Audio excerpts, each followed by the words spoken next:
What's going on, ladies and gentlemen? Welcome back to the Fringe. We need to talk about Alberta again. And while it's not solely about Alberta independence, it does present the future hurdles and problems Alberta is going to have moving forward towards independence, as a by-election has been called in Alberta. Now, one of the funny things about this by-election is Cameron Davies of the Republican Party of Alberta is running in Olds.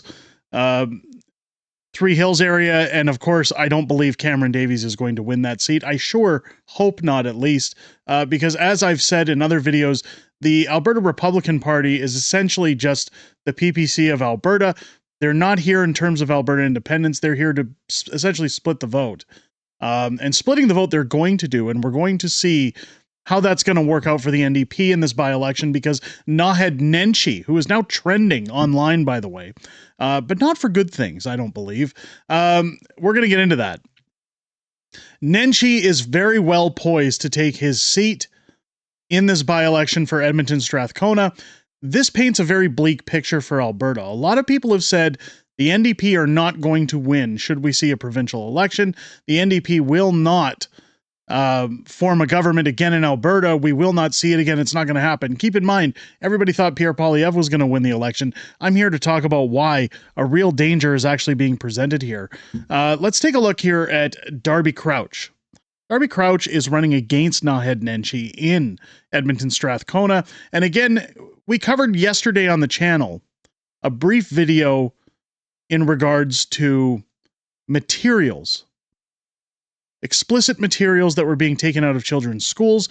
Again, YouTube hammered that video down. They don't want this stuff getting out.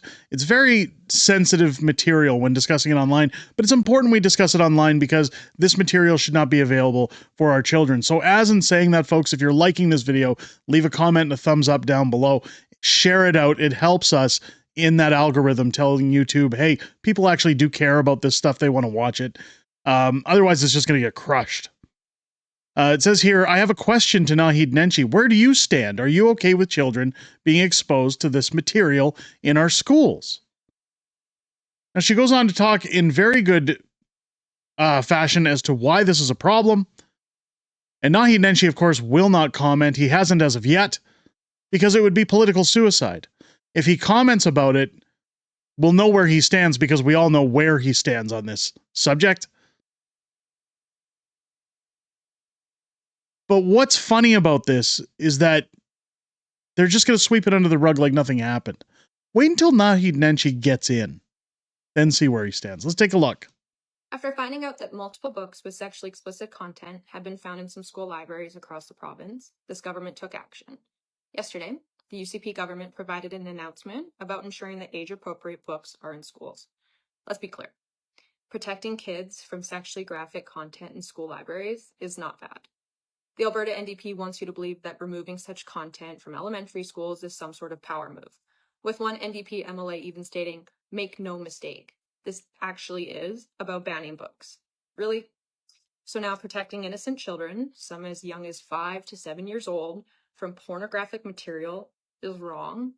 As a parent, what would you do if this picture was on your 5-year-old's reading list?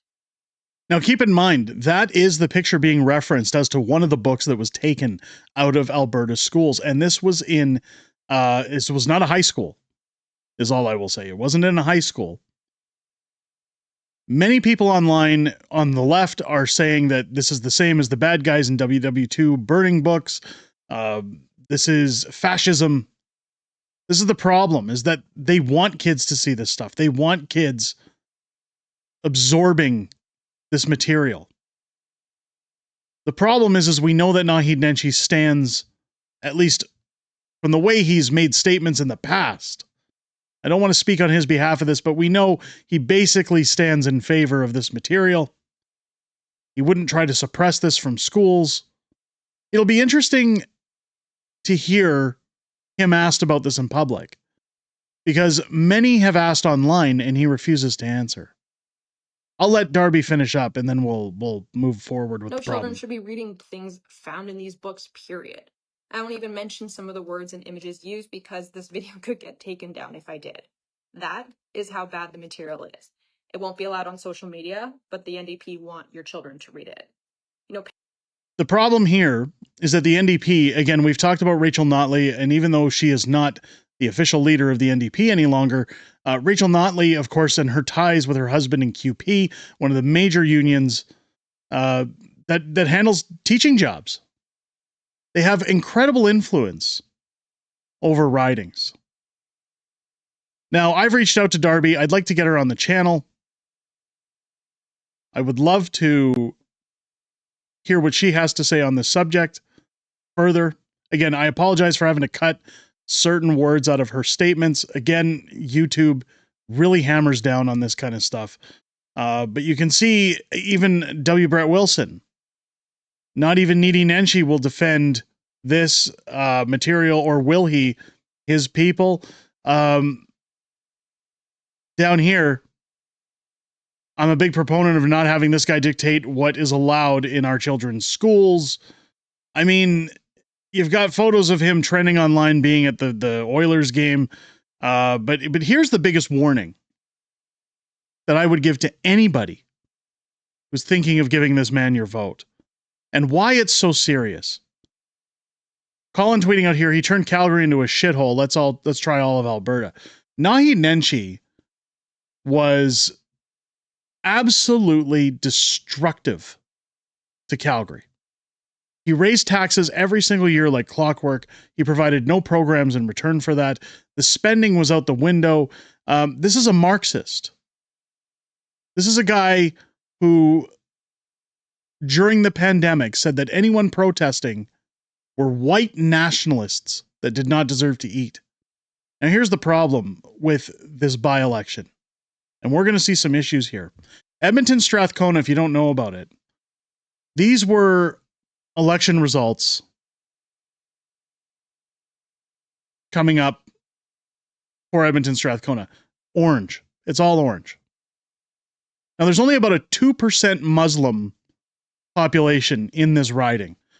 There's a reason I'm mentioning that, because this is part of the warning for the rest of Alberta. Heather McPherson, of course, clinched her seat at the end of the federal election.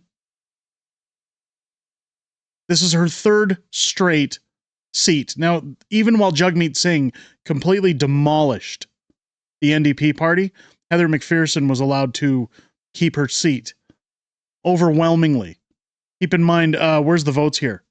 She had 27,959 of the 59,720 votes.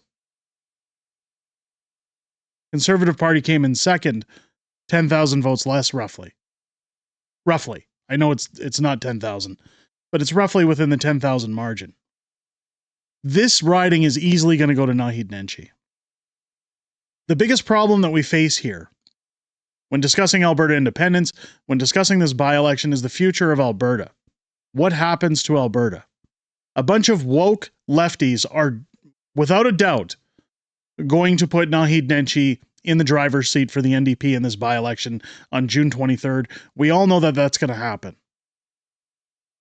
The problem moving forward is what happens when we get to a provincial election. What happens if Alberta independence is not voted on before a provincial election?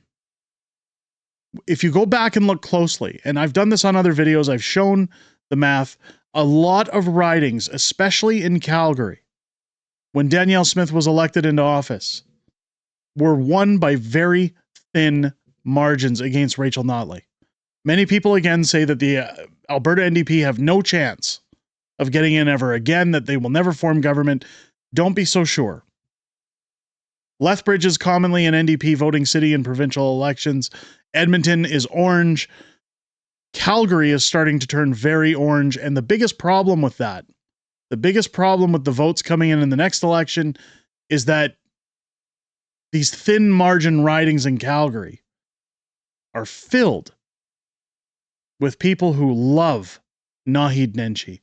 People who think he's the greatest thing since sliced bread, that he's going to fix everything in this province. He's going to fund teachers.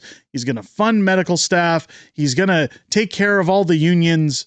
He's going to make everything better, all while he locks you in your cages, while he destroys this province financially. while he stops oil from coming out of the ground, while he dismantles any hope Albertans have of leading an affordable lifestyle or having jobs, by the way. He will also tax you to death while doing so. He will put a stop to any discussion of independence. He will ensure that a vote will not happen. In fact, much like Danielle talking about lowering the threshold, you can bet that while Naheed Nenshi will still have to make it a part of Alberta's constitution, he would in fact no doubtedly raise that bar to such an extreme level that this is why I say it's so important that we cover all the facts when it comes to Alberta independence. Alberta, as I see it, has two pathways moving forward. One, they can go on the route of independence and they can think about how Alberta could truly prosper from becoming its own independent nation, or they can wait for a provincial election. The Muslim vote will favor Naheed Nenshi. It always did in Calgary. This is almost a guaranteed win for Naheed Nenshi against Danielle Smith, I believe, if we get to a provincial election. So the question now, Alberta, is where do you see your future? Do we vote for independence, or do we vote ourselves into poverty?